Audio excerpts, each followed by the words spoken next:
I think we're going to make a start. So first of all, welcome everyone.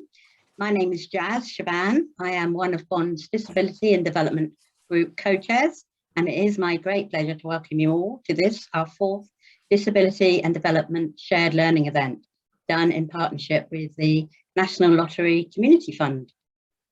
For those of you new to these events, DDG is a collective of disability-focused mainstream NGOs working to influence UK international development and humanitarian policies and processes to be more inclusive of people with disabilities.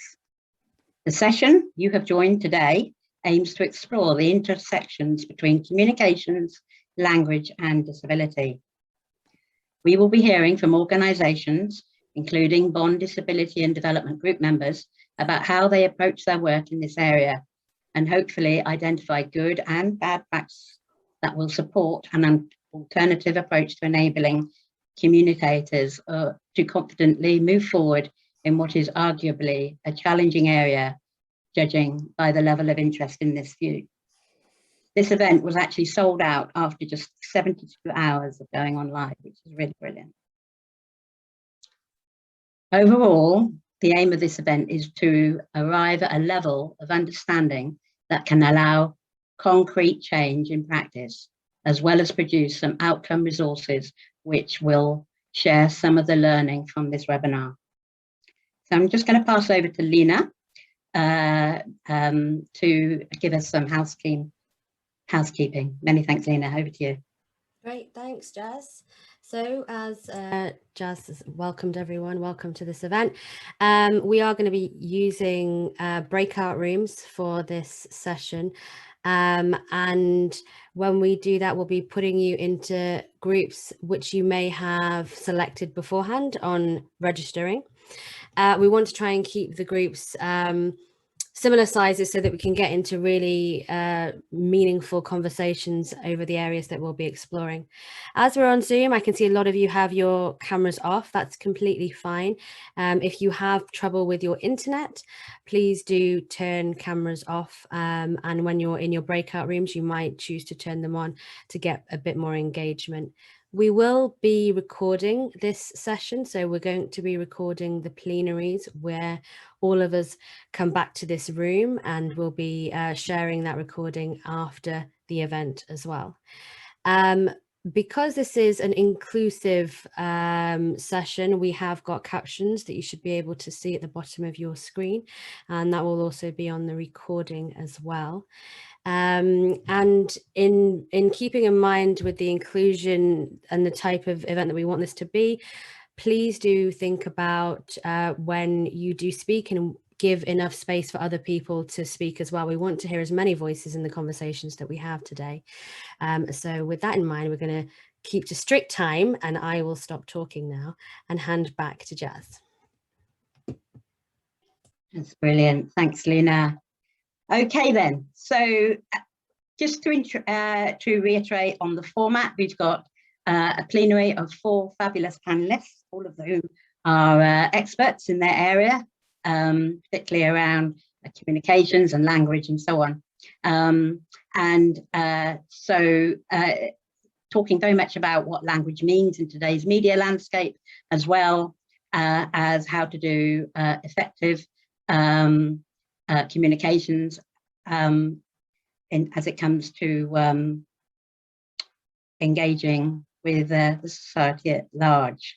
Then we will be moving out to breakout sessions related to one of those presentations, which you will already have booked on to when you were doing your registrations. And this will be an opportunity to ask those questions, share experiences, and hopefully any tools and resources that you've had a practice with within your own areas of communications. So without further ado, I am very pleased to introduce our keynote speaker today, Parmi Dahinja, who is CEO of Include Me Too, but also who describes herself as a social innovator and humanitarian. Is going to do some scene setting as to why authentic narratives and language matters. Parmi, over to you.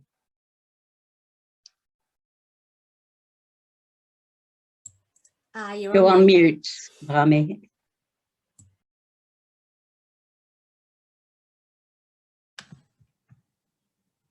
Okay, thank you for the introduction, Jazz, and really great to be involved in this event today. This is so important because I think all of you agree that language really matters. So does representation. Identity as persons with disabilities or disabled persons matters. Diverse, authentic narratives, meaningful dialogues, shared lived experiences matter.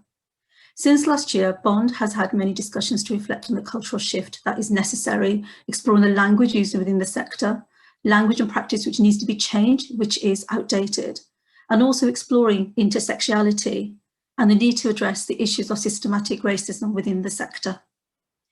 As the human rights movement, disability movements and anti-racism movement evolves, has the language used in the sector, the communications that garner this support of donors and sponsors, has that shifted to becoming more inclusive, progressive? And is it locally and grassroots led? I'm hoping that during the conversations, these are some of the areas that we'll be exploring. What are our shared values within the sector, and what is the role of the sector that we may do justice in capturing the inclusive, authentic narrative, get the balance right in inclusive language around disability, increase a coverage of the diverse communities' lived experiences, validating their experiences, and the disability concepts and languages used. The debate never seems to end over what is the right terminology, the language, the phases to be used when we discuss anything to do with disabilities and disabled people.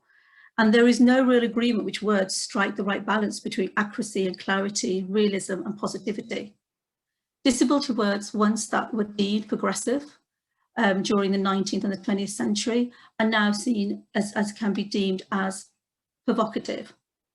Many credible activists and consultants advocate to say people with disabilities, only then to be told by a later generation of disabled people that this diminishes the experience and the meaning of disability and is in any case awkward and a little condescending.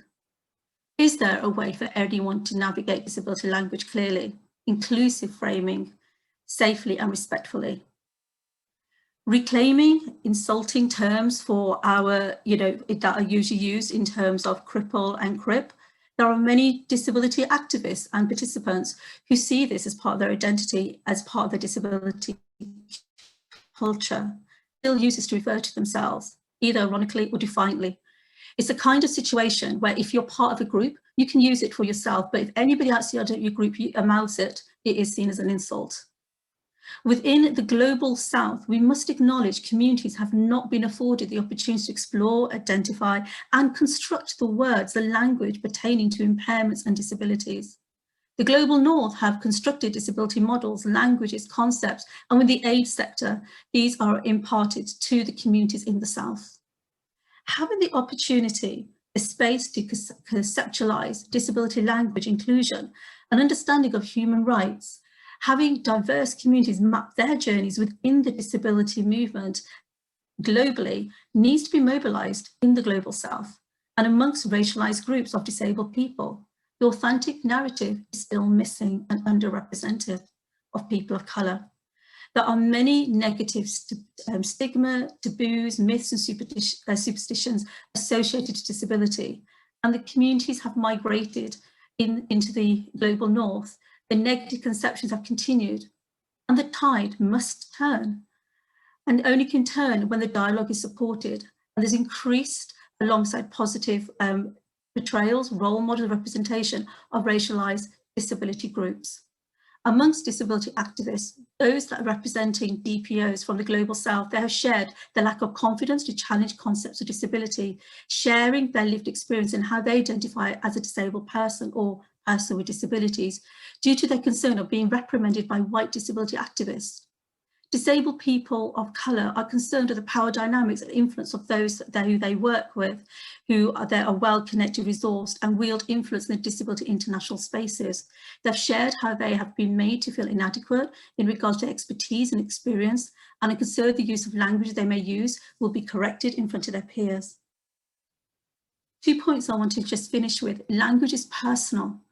People should be allowed to use terms that mean something to them. The power to define how disabled people talk about themselves is crucial in deciding which terms and language constructions should and shouldn't be used.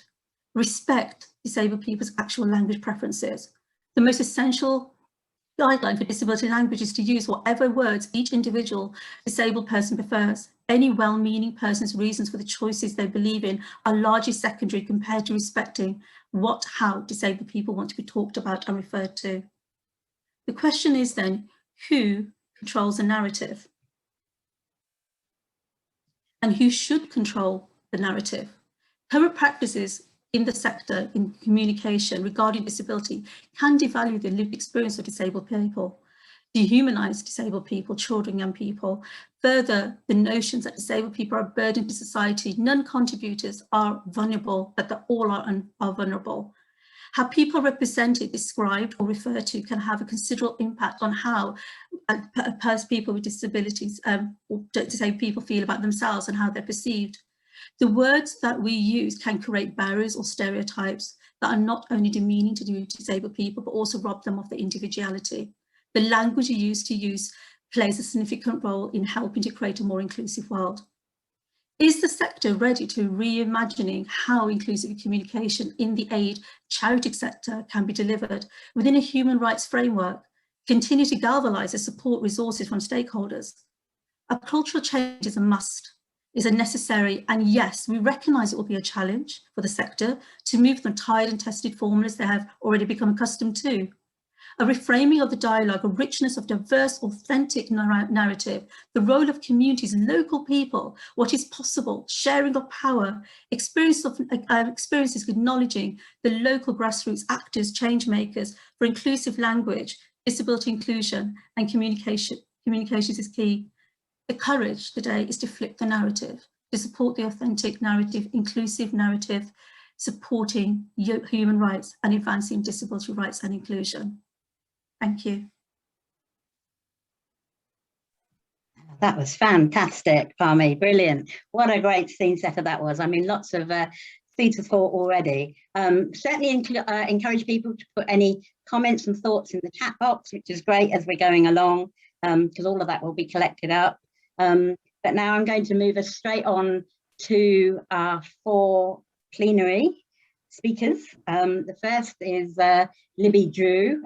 Libby is the founding member of On Our Radar, which is a great little outfit that I've only really just discovered and been trawling through all their brilliant resources there. So Libby, the floor is yours. Thank you so much for having me today. It's really great, obviously, to have a little bit of time together. Unfortunately, we have to be so far apart, but as Jazz said, I'm Libby Drew. I'm the founding director here at Radar, and we're a neurodiverse interdisciplinary team of practitioners who together bring knowledge of tools of journalism, community development, technical development, and co-production, and all kind of mix them together in a big pot, really, to create creative and powerful and relevant, hopefully relevant channels for marginalised groups and those in vulnerable situations to speak and be heard. Now, we were founded in the wake of the Arab Spring, right at this moment where mobile prevalence was really changing the rules around who got to tell stories, who got to create the news. And now 10 years on, both mobile and the concept of citizen journalism or community reporting has evolved, and it's merged along the way with this new recognition from organisations that if they exist to support and represent communities, they should be led by the voices of those with lived experience. And they should be finding ways of shifting their platforms to them rather than speaking on their behalf. And so today I've been asked to speak very briefly on embracing authentic voices. And I am going to take a little bit of time to hover on the word embrace, because I actually think it's a really interesting gateway to a particularly tricky conversation. But before I go to embrace, I just want to hover on a slightly different word about enabling authentic voices, which is, of course, slightly different. And like you, probably, I'm slightly allergic to the word authentic. It does serve a purpose. Of course, and today I suppose we're using it to differentiate between those with professional experience and those talking about something from an outsider's perspective, and then comparing that with those with lived experience and talking about something from an experiential perspective. But why is it important to enable authentic voices, and why are we interested in it as leaders?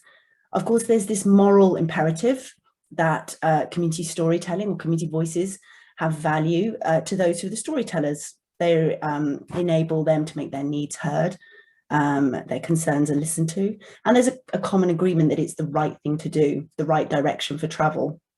And that's, of course, largely based on a shared belief that there is a right to speak and be heard on the matters that affects their lives. And it was this rights-based approach that drove forward Radar, and I imagine many of your work too. But over the years, we've alighted onto something that I think actually is far more interesting. And that is loosely defined as an asset-based approach. So it doesn't remove the rights imperative, but it adds a layer that actually those experiencing vulnerabilities or social marginalization have a unique civic standing point that is missing, that's lacking from social discussions, institutional discussions. And those stories actually hold an incredible value for both public and institutional audiences. So whilst they're often, all groups with marginal issues are dismissed as hard to reach, it's actually the head offices, the media houses, the central comms teams that are hard to reach. And the drawbridge, of course, to the ivory tower still remains firmly shut to most. And if we're talking about enabling voices, we're not talking about just flinging that drawbridge open and waiting for people to come. There is a journey that needs to be made to overcome those entrenched and often profound challenges that communities can face when trying to speak out. And I'm just going to take a second to pause on what we've learned around that. So we've been working with disabled storytellers for nearly a decade, whether that's supporting a community with dementia to track life with the condition through voicemails and audio diaries across the UK, or supporting young people with disabilities in Sierra Leone to track the horrors of the Ebola outbreak from their perspective, just using SMS. We've looked at homelessness and with those with intense social anxieties, about hostile conditions, and also working with Leonard Cheshire at the moment to help young advocates to use Facebook Messenger chat to document the woeful lack of progress on SDGs around Asia and Africa. But in every single one of these contexts, the barriers are the same. And I say that with a great deal of confidence after 10 years of asking communities. But what we have done is taken a step back and tried to translate what they've been telling us about those common barriers into a framework. And I'll share that with everyone after this session. We call it our 5 C's framework.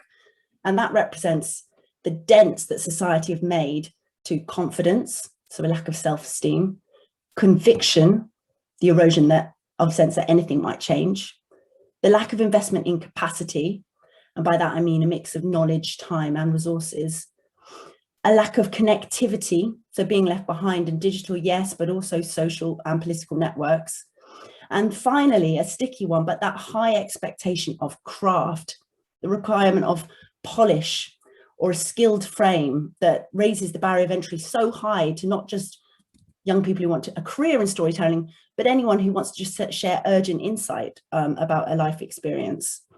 So the rules on what's professional just prevents so much of that raw insight from reaching the right audiences. So what we do is we try and mitigate those barriers by introducing a kind of range of activities. So to a lack of conviction, we place co-design and put them at the helm of steering both the strategies, not just the project strategies, but the organizational strategies around comms. To the lack of confidence, we put clear mentoring frameworks, that might be peer-to-peer or it might be professional mentoring. To a lack of capacity, we train, but we train through games and we train through videos and audio and meet them where they need to be trained, in what format they need to be trained. And that's introducing storytelling skills, but also safeguarding. And to connectivity, we build bridges between digital and offline spaces, which mean people can report in real time from where it matters to them. So that's enabling. You'll all do it in different ways, but it's interesting to see that, of course, the word embrace is slipping into our conversation today. And actually, behind all that enabling work actually sits the root of what we do. And I imagine this rings true for many of you as well, which is that this is actually about shifting power. And that is a really tricky thing to do. And it comes back to that word embrace. It's very, very easy to put activity down against empowerment, enabling, but actually embracing the stories that you get through is very different. So what about that work that we need to do as organizations and institutions? There's often bottlenecks, a kind of breach of the river, which is frightening and unexpected for institutions once they start to listen to really listen to communities and put them at the heart of strategies. The rules around safeguarding, language, agendas are so closely held by teams, by central management. And obviously that's quite rightfully so in some cases, but people's experiences are raw and their emotions are messy and they can be intense. And if we're opening our organization up to those kind of different storytellers or stories, what does that actually mean to relax the rules and relax the control? What is it to genuinely give a platform for those voices and lower that barrier of what's professional, what's branded, what's on message? For example, we're working with a disability-led organization, a user-led organization right now, who have a fabulous relationship with their local council. They started their community reporting group, absolutely slammed the hell out of the local council. They wanted to put that content up because it was their community voice, but they were terrified about the implications of that work. And so, and in that same way, it's naive to think that those who are marginalized won't marginalize others in their work. We have to sidestep, or at least tackle head on, homophobic reports, slanderous, hate speech, racism, sexism, and the rest, all in the spirit of community journalism. So co-production can help, co-design can help. You can talk through the repercussions, the ripple effect of what actually happens is a great way of doing that. But fundamentally, we're going to have to embrace some risk. And that's never more acute than the stories related to trauma and so on. So right consent process, signposting to genuinely relevant sort of therapeutic support. But also there are huge questions that we're not on our own to face in the sector, and I'll wrap up very quickly. We work in the intersection between media and community development. There is the same conversation going on over there in that ivory tower as there is here. How the hell do you pay for this kind of work? Do you remunerate it? Who's insured? Who's not insured? What happens when they go wildly off track, off beat? It's very, very difficult to get that right, and there isn't a rule book. We should be making mistakes, and we should be publicizing those mistakes as well and working out on how to solve them together. Of course, it can take years, months to build capacity. Who's going to pay for that? Are we advocating for the work that needs to be done to genuinely raise conviction and confidence, and not just throwing money at training and technology? But critically, there is a value for money argument for this, and that's a useful one for all of us. There is a clear return on investment, even if it takes a long time. Firstly, that comes from the audiences. People smell bullshit, and no more so than the millennial and post-millennial audiences. They don't want third-party ghost-written stories. They want in, and they want to interact as well. They want us to get out the way. So if you are going to respond to that and bring raw insight into those spaces, there's going to be an uptick in your funding, your support, your advocacy, and your action. So feeding that meets two demands, both the community and those you're trying to reach, your audiences. Often making better use of the budget line for a communications officer based in London. Apologies to those who I have been one of those. But the 28,000, I've seen absolutely stellar things done for community reporting with that budget line. So it's about also looking at financial proxies for this work as well. So to wrap up, encourage is a nice to have. Great, let's do it. Empowerment is incredibly positive, but it does hint at a community deficit that needs to be filled and not an asset that needs to be unlocked. Embracing, on the other hand, I think is a form of activism. It takes entrepreneurs. It does take hard work and a lot of mistakes, but the suggestion is that it's exciting about creating space, genuine space for people to shine and bring that raw, untapped asset to the fore. So I'll leave it there. Absolutely brilliant, brilliant. Great insights, if not a little scary, but something that I think. Sorry, Jazz, don't think so much scary. But something we've all got to take heart, because if we don't take risks, then, as you say, a very discerning public will smell the bullshit. So good stuff, really excellent stuff. And thank you very much for presenting. I'm now going to track us on to Ashley Hickman. Ashley is Leonard Cheshire's, one of our own, head of individual giving. So many thanks, Ashley, for coming and talking to us today about obviously the supported journey and how all this affects them. Many thanks, Ashley. No, thank you. I'm very pleased to be here. So thank you for inviting me. So as Jazz mentioned, I'm head of individual giving at Leonard Cheshire, which is effectively public fundraising, which is, as many of you may know, not the easiest job. And I do have some slides to share. Lena, if you would be so kind. Ooh, thank you, lovely. If we can move on to the next one, because I'm just going to dive straight in, because I know I can talk about this for ages. So I mean, this is about the supporter journey and fundraising and authenticity within fundraising. And we know that the supporter journey starts from the first touch point that anyone has with your organization. And what you need to do is inform, inspire, recruit, retain and improve the supporter experience. And that's what the supporter journey does. But what is particularly important, especially for rights-based charities, is the inform and inspire bit, because unfortunately, not a lot of people give to rights-based charities, especially disability charities, which is a shame. But most people give to healthcare, animals, international, children, and we kind of fall in the bottom of the pile, really, which, as I mentioned, is very unfortunate. So how do we inform and inspire? And that comes from, if we can move on to the next slide, please, being authentic. And fundraising campaigns absolutely can be authentic. And how do we do that? Going from what Libby was saying, it is about storytelling, but you can't create these stories. You have to share the stories of the people that you support. We want firsthand stories. We want them telling us how their lives have changed because of the work that we've done and how we've worked with them. And you know, we have to champion these people, absolutely, because you know we're here for them. And bear with me for a moment. Sorry.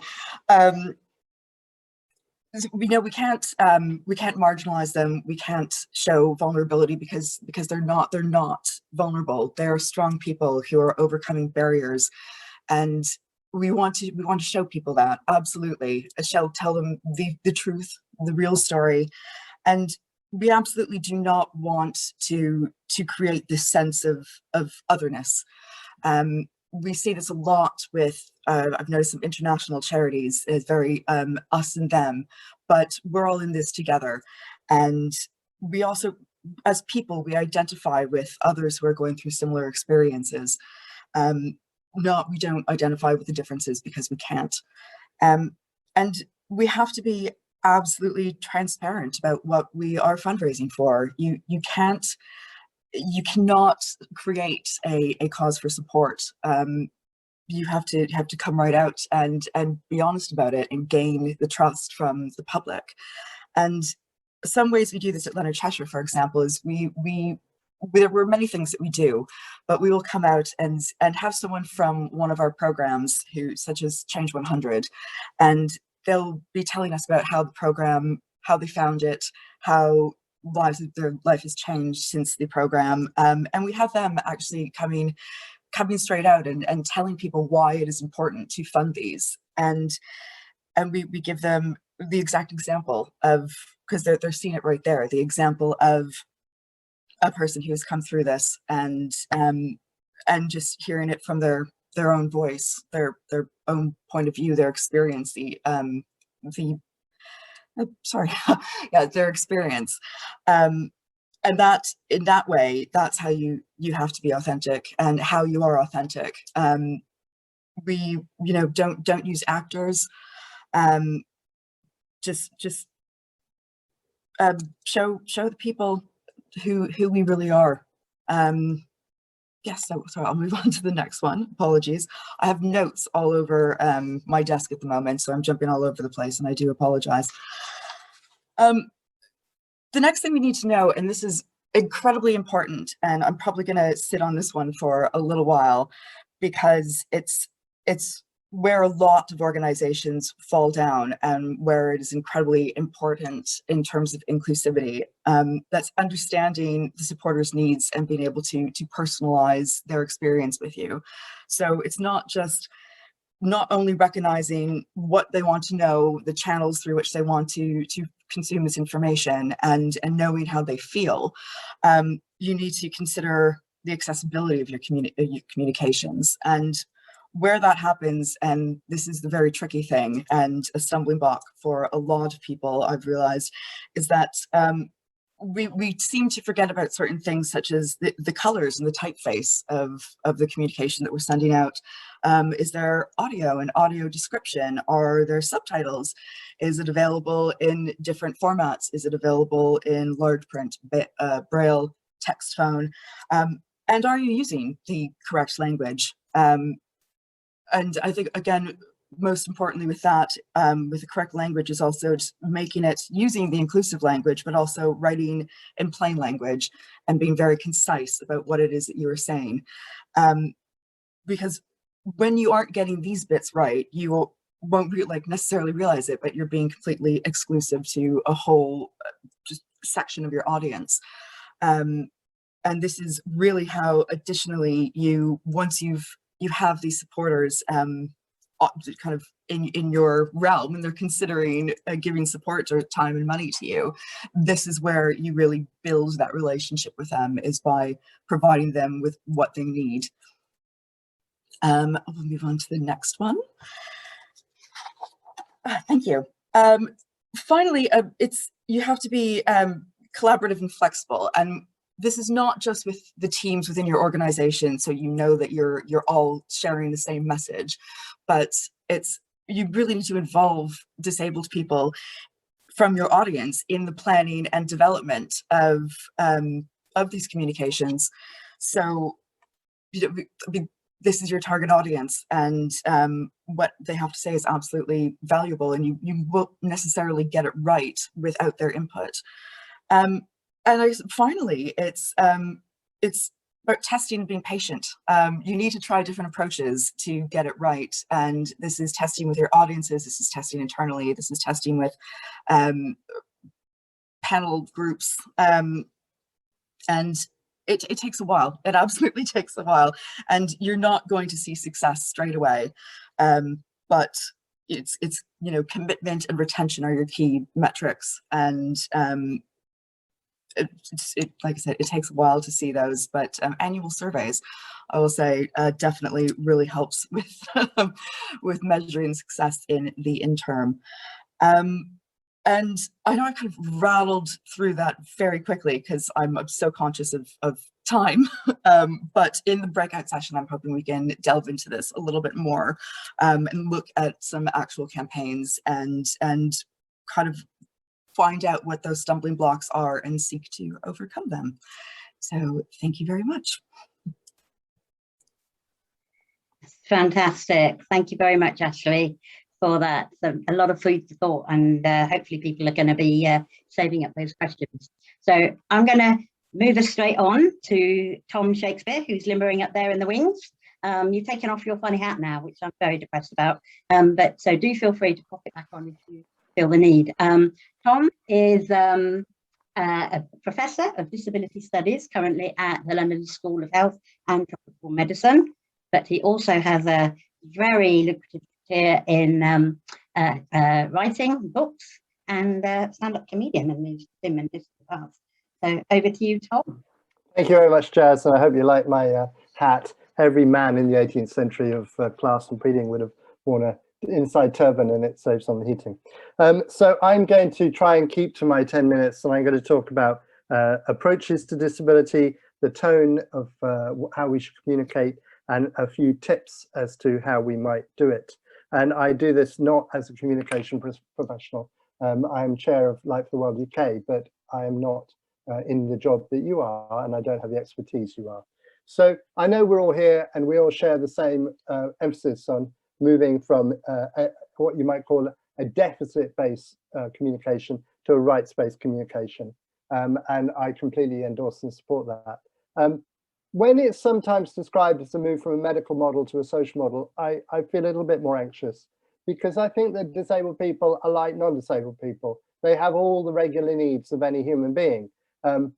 Disabled people need healthcare, they need psychological support, they need access to education, they need livelihood and employment, they need empowerment and social participation. These are human rights, these are human needs, and we should not be frightened about talking about any of them. So an emphasis on a rights-based approach could be relevant to talking about getting access to health. Most of the work I do now is in developing countries. And believe you me, access to health is really important.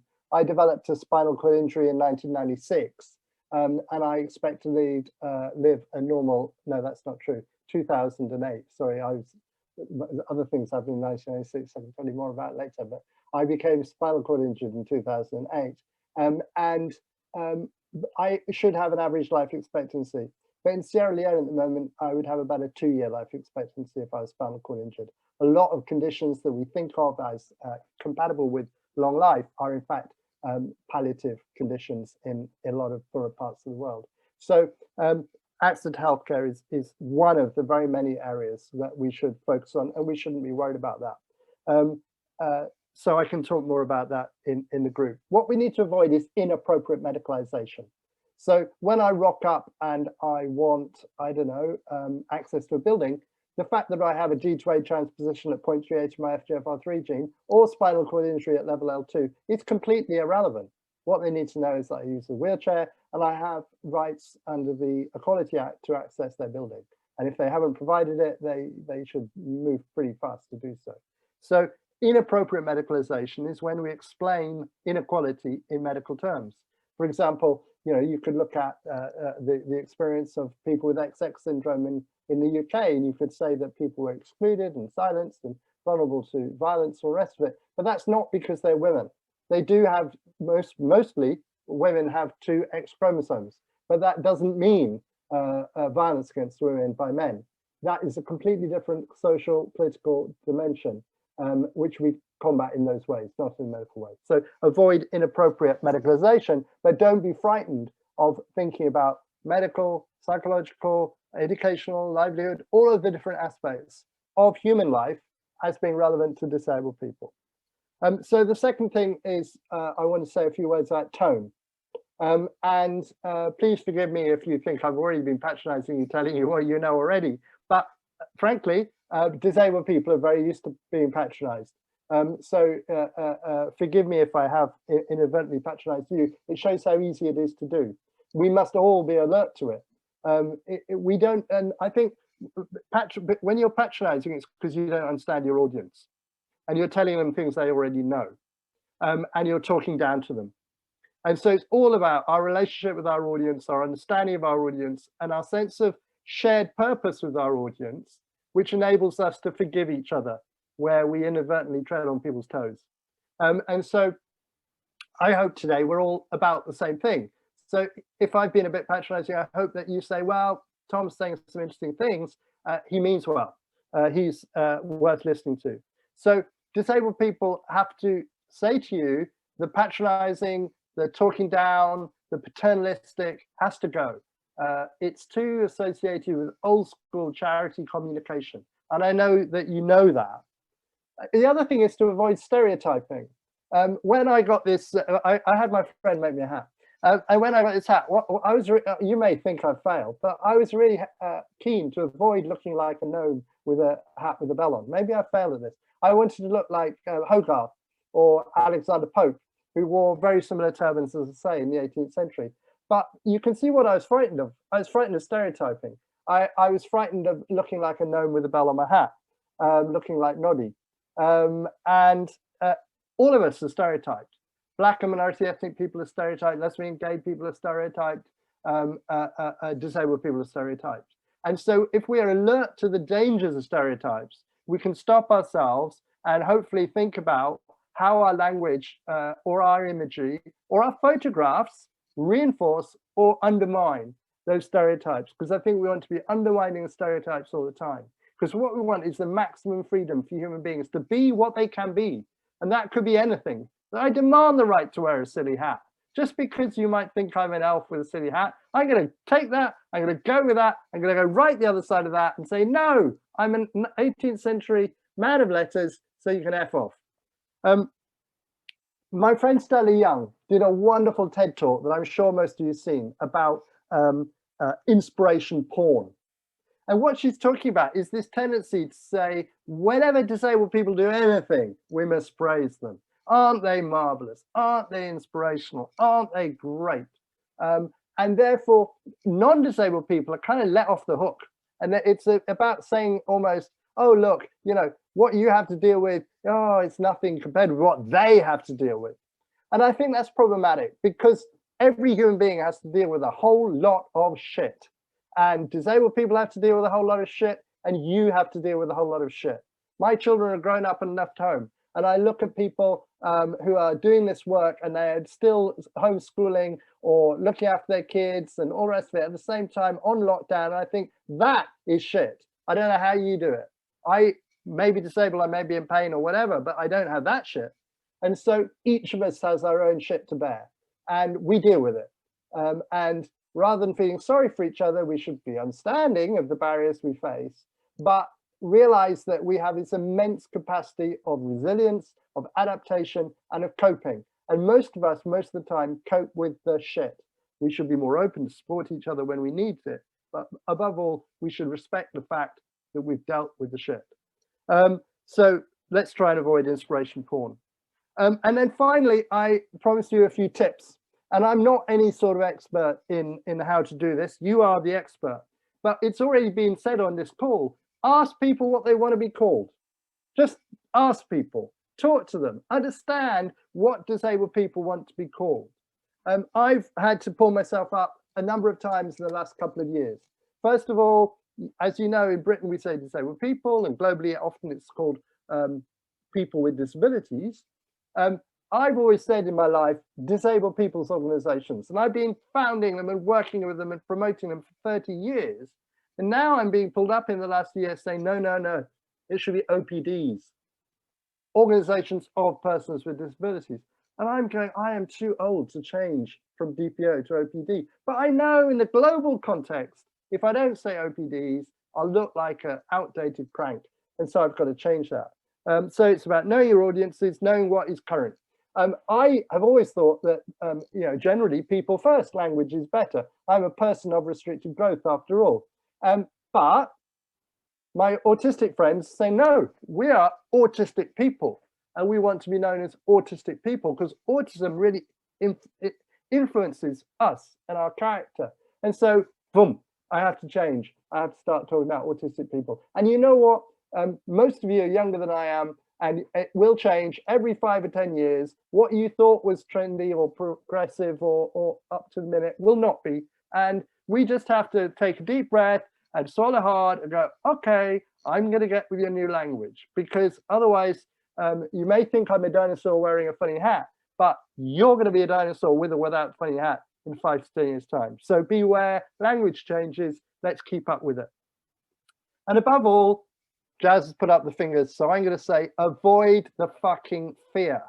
We are all frightened, you see, of using the wrong word or upsetting people or getting it wrong. All of us, you, me, everybody. And the first thing we can do is actually listen to people and say, okay, how was that? Was that okay? Tell me what you want me to say. Okay, let's discuss that. And I think we will make mistakes. You make mistakes, I make mistakes the whole damn time.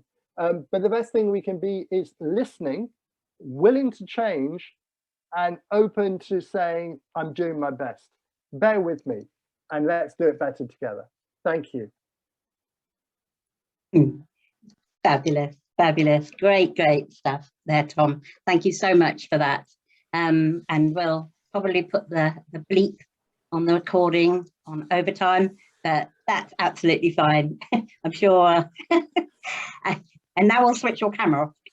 I'm now going to swiftly move us on to Alistair Burnett, who is our fourth speaker today. Alistair is a trustee of the International Broadcasting Trust.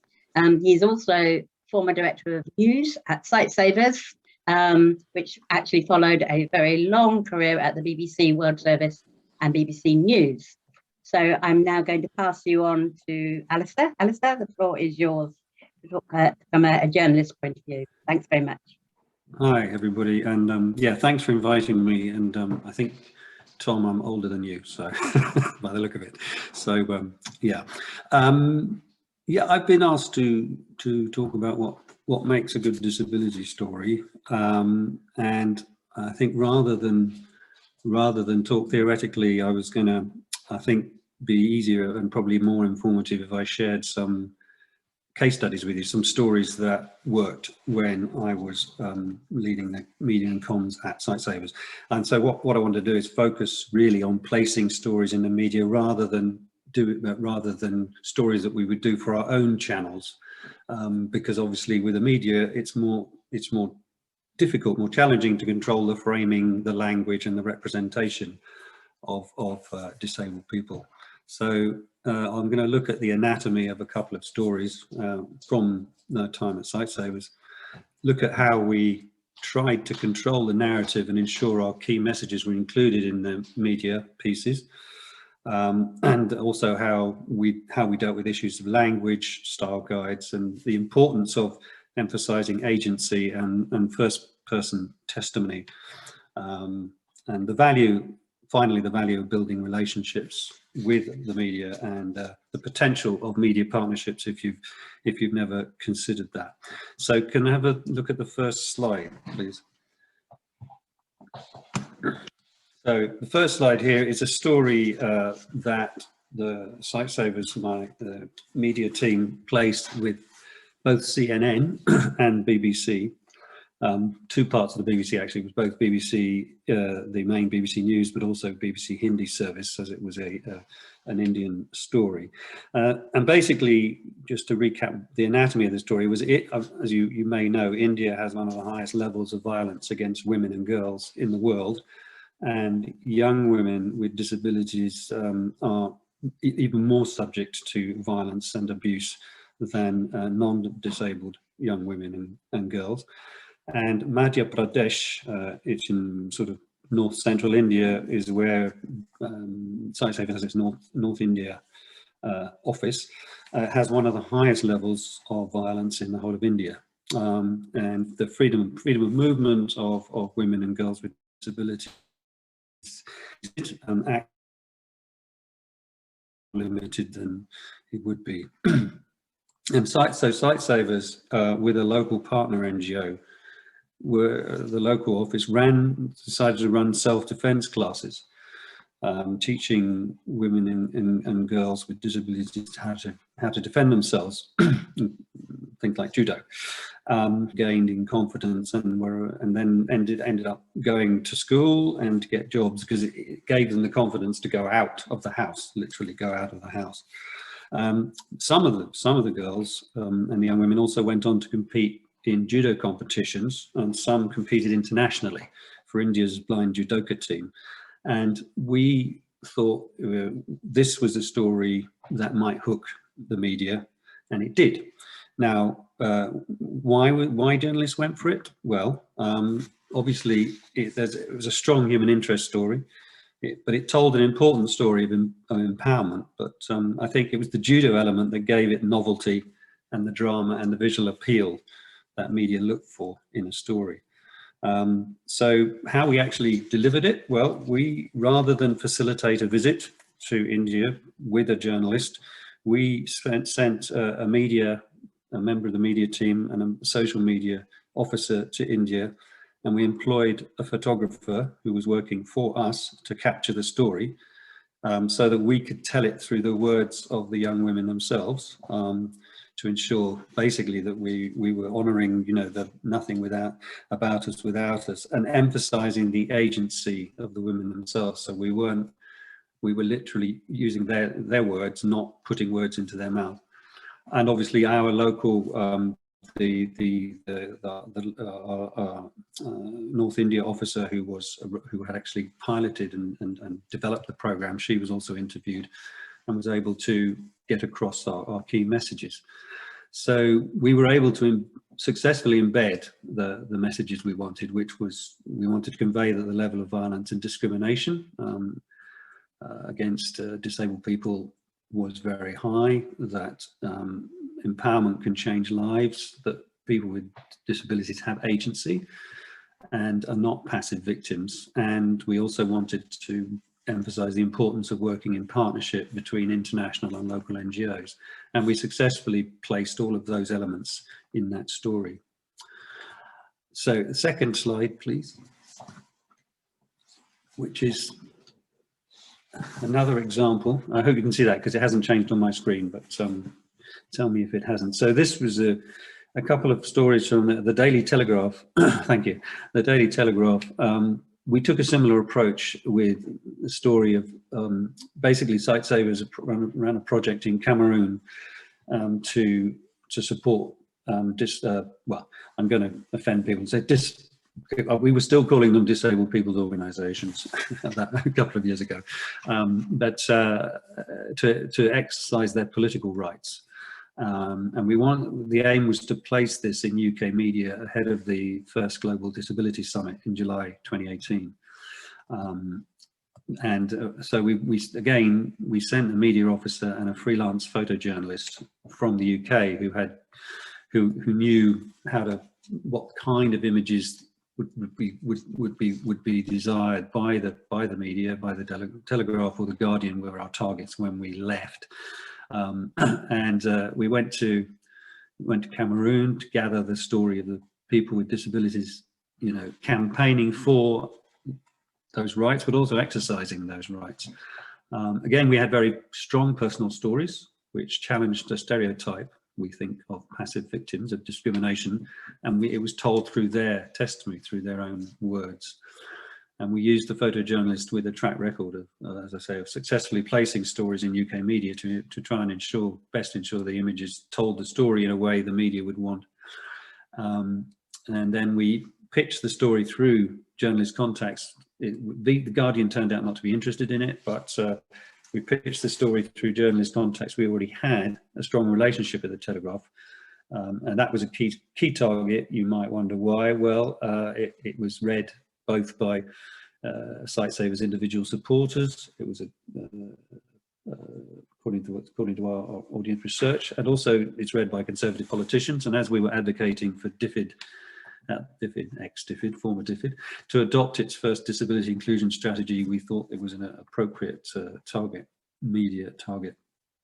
Now, the benefits of building relationships with key journalists not only include placing stories, but also can help to influence coverage. So, for example, later that year, we were able to place an op-ed, an opinion piece, which was bylined by Lord Shinkwin on the eve of the International Day for Persons with Disabilities in the Telegraph, calling for UK leadership and a disability inclusive development strategy.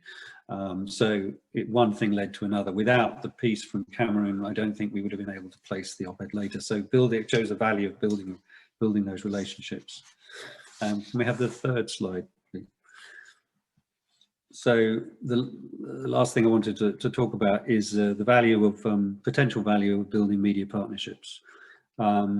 Sightsavers, and we weren't alone. CBM International, Scope Global, and the IDA, the International Disability Alliance, entered into a media partnership with DevEx in early 2018. Again, it was in the run-up to the Global Disability Summit to produce and promote coverage of disability inclusive development.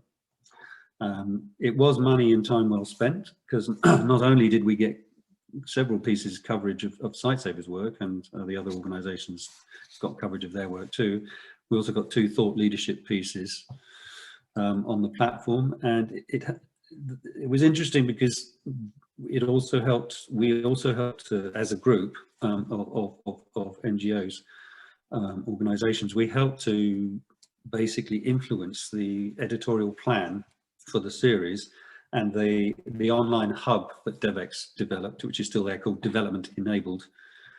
So it covered areas that we thought should be brought to the development community's attention, including, obviously, main things we were focusing on was access to health services, access to education and employment, and challenging stereotypes in the way people with disabilities are represented in the media. So it was basically to try and influence attitudes of the audience towards people with disabilities and reduce prejudice. We also advised on language to be used. So we shared our style guide with them. So, you know, don't say the disabled, obviously, and try and avoid using it. Well, I know that this is, some people don't agree with this, but we Sightsavers didn't use the term vulnerable. So we used marginalized or hard to reach rather than vulnerable.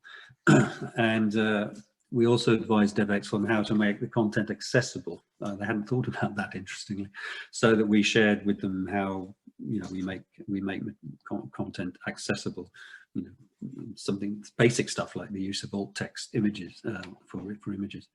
So if you haven't seen the hub, it's worth a visit. It's still there, and they still add to it. So you just, I would just, you know, if you haven't seen it, to just search in development enabled DevEx, and you'll find it. So finally, I'll just give you an example of the style guide that we shared with them. That's the fourth slide, please. So this was the part of what we shared with them, and they were very, you know, they were very open. They were very open to that, and in fact, they used quite a lot of the advice that was given to them by not just us, not just Sightsavers, but also the other NGOs. So that kind of wraps it up, really. Thank you very much. So back to you, Jazz. Brilliant. Thank you very much indeed, Alistair. We're running slightly over time, so we're going to reduce the, not down to you, so don't look worried, Alistair. We're right on time. We were just a bit late starting, as we were waiting for everybody to get in. But so we're going to reduce from 10 minutes to 5 minutes for a break. So grab yourself a cup of tea, have a quick wee, and then we're going to come back into the main room, and then people will be dismissed into their breakout groups. So please save up all your questions and things for those sessions. And then after that session, we will all come back into the main room after about 40 minutes and share some ideas. Okay, thanks very much indeed.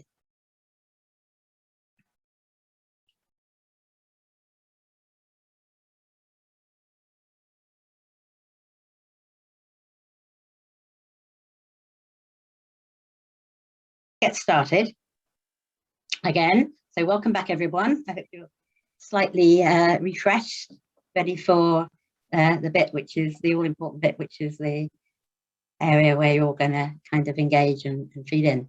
So everybody would have pre-selected their preferred, we hope, and will find themselves in their preferred breakout room. We have rapporteurs and facilitators in each room. Obviously, the facilitators are the people we've already heard from, and the rapporteurs will say hello to everyone, and it is their job, first of all, to kind of keep to time, make sure everybody's interacting well, but most importantly, to report back on your agreed 3 points or observations or actions, which will then, they will then briefly feed back at the end of the session. It's kind of important because we are looking to put together an outcome product. We don't know at this stage whether it will be a written hard copy or something, you know, spiky and exciting that will go on social media or video or so on. A lot of it depends on the content that comes out. We are aiming to record those breakout sessions, but they won't be published. We won't be publishing these recordings because we do want people to feel free to say what they like and swear as much as they like. Tom, not really. And they are purely for assisting in gathering the content for the outcome product. So you've got about 40 minutes. So please use, well, actually probably less than that now because we have overrun. So about 30 minutes, and really try and get those last 10 minutes to get those 3 points. So without further ado, I'm going to dismiss you to your groups and look forward to speaking to you again shortly.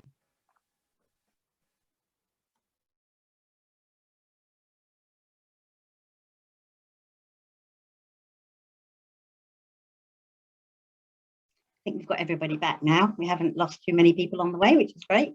We've got about 15 minutes, just under 15 minutes really, just to kind of reflect a little bit on what people kind of discussed in their rooms and get some feedback from the rapporteurs on top 3, doesn't have to be 3, but main key points and learnings. And then we'll wrap up and aim to finish as close to 4 o'clock as we can. So I'm going to probably go literally from the top. Erin, you were working with Libby and her group. What's your top, please? Yeah, so we had some really good chats just about how we can really bring those authentic voices through. And some of the key takeaways was, there's no excuse anymore to not tell those stories with authentic voices. We need to move away from sending people in without the knowledge and experience, and really try and prioritise the authentic storytellers.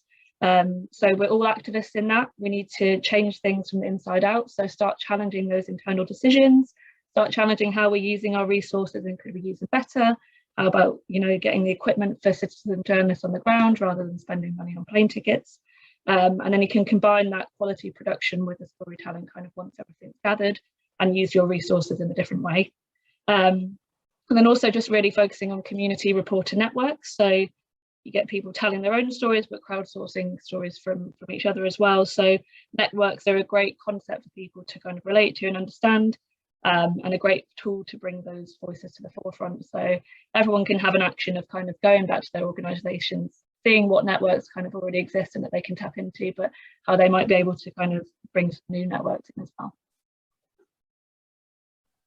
Brilliant. Gosh, some good, really practical, as I knew it would be, sessions there. Thanks, Erin, very much. Bridget, are you okay to feedback on what happened in Ashley's working group? Yeah, I am. Thank you, Jazz. We had a great discussion, and it was a bit sad to leave, really.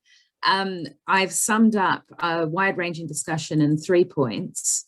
The first point, in terms of tracing the supporter journey, which is, we were largely talking about how advertisements and marketing stories can be told. And our first point was that authenticity is absolutely everything, because that's what provides the human connection between the supporter and the charity. Our second point is actually a direct quote from Paul, who was in our room. And he said, the deficit approach goes against the whole idea of disabled people and our liberation. So there was really strong feeling that the deficit approach is completely inappropriate. And our third main point was that we also really didn't like the superheroes narrative either, in terms of marketing a charity and the people that it supports. And we felt that disabled people are not superheroes for living an ordinary life, and we didn't want people to be portrayed that way. That's great. Thanks very much, Bridget. Really helpful. Yeah, it's would be really good with for each rapporteur just to kind of clarify what each group's focus was in terms of the group as well when they come back. So obviously this group was very much working on the supporter journey and the stuff that Ashley was talking about, how that is. So those were, and Erin was working and looking very much on kind of the tools for ensuring marginalised voices are captured within any activities or communications that you do, and the importance of reaching those hard to reach voices. So we'll move now to Lydis. Lydis, if you could report back on our working, or on our group that was looking specifically at language and finding the right language and so on, and feedback on those, that would be great. Yeah, thank you, Jazz. Yeah, we had a really interesting discussion on finding a model fit for purpose, actually, and we tried to share examples of communication and managed to get around the complex idea of disability and the complex language used. So we came up with 3 points for observation or action. And the first one was to ask people, local people, those who understand the situation, if you wish to put the paper, the pen and the camera in their hands. So there is also an expression, go local, go child, if I got it right from Tom. and also acknowledging that this could be risky as well, but that is one way to start, by giving the local people the responsibility and the knowledge, because they are the best to understand and to report on what happens. Secondly, this also means training people locally to know what to find out, what the questions are, and how to get the data that is necessary. And in that case, Tom suggested that it would be useful to engage with researchers in the field, and of course have trainings with the people.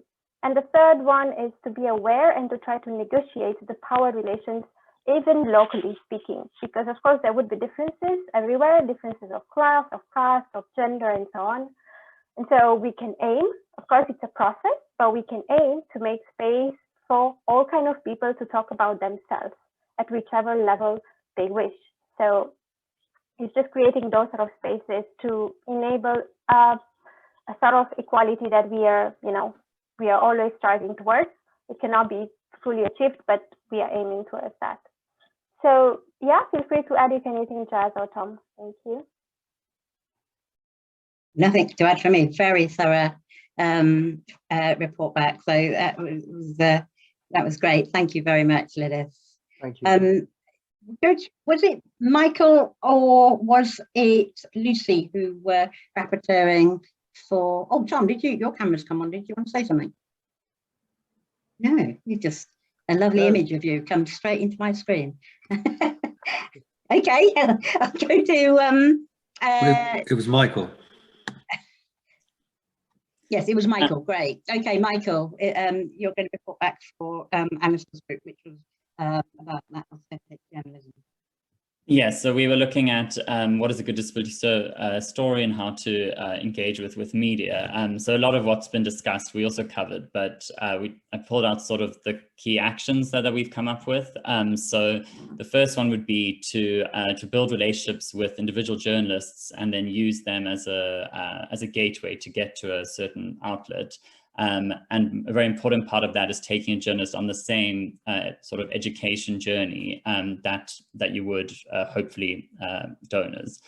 Then next would be using and training local content gatherers, journalists, storytellers, and photographers, which I think has been mentioned as well.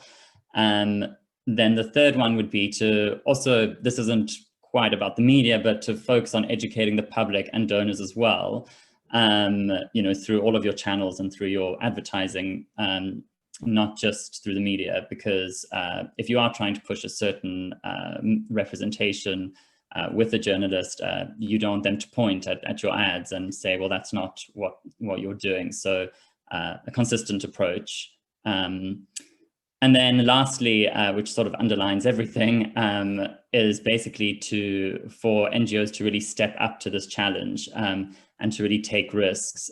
So, there were a lot of ideas about, giving communities control, for example, of an organization's social media handle, and finding ways like that to really put the community with the lived experience at the heart of your engagement, and to help them better connect with the audience.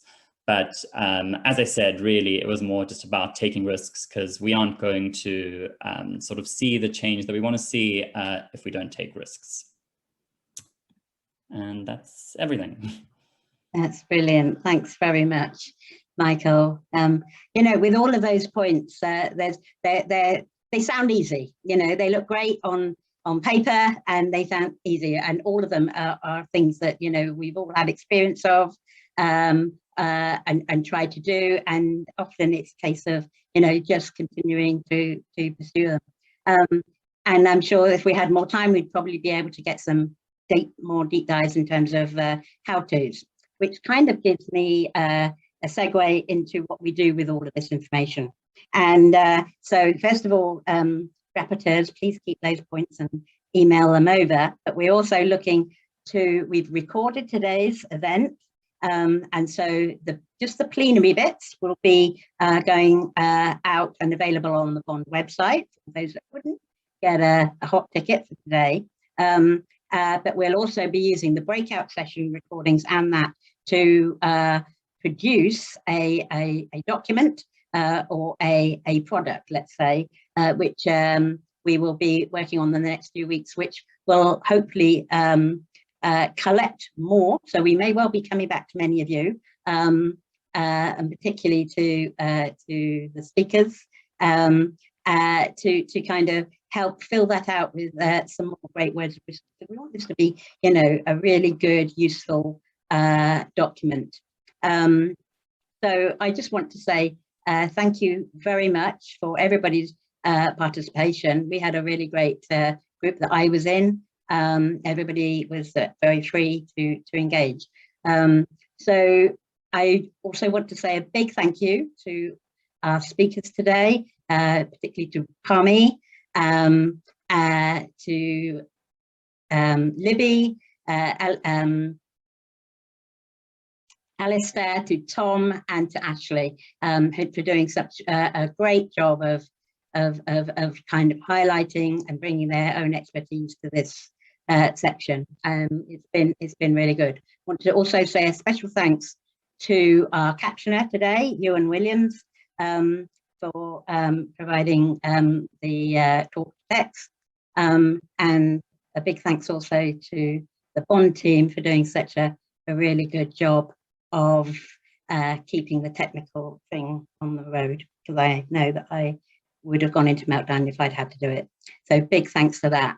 And finally, Lena is going to put a link in the chat box now to an evaluation. It's an all-important bit, because it helps tell our donors what a good job we've done.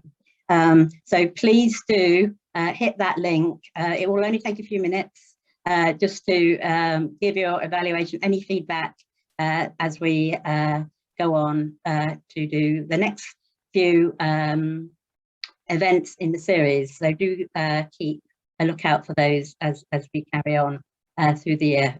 So it just leaves me to say, bang on 4 o'clock, a big thank you to everyone for engaging, participating, sharing your knowledge, and just being a really well-behaved group, audience, and thanks very much indeed. Thanks, Jazz. Thank you. Thanks, Jazz. We'll be less well behaved next time. Yeah, please do. Well, Tom set the bar very high there.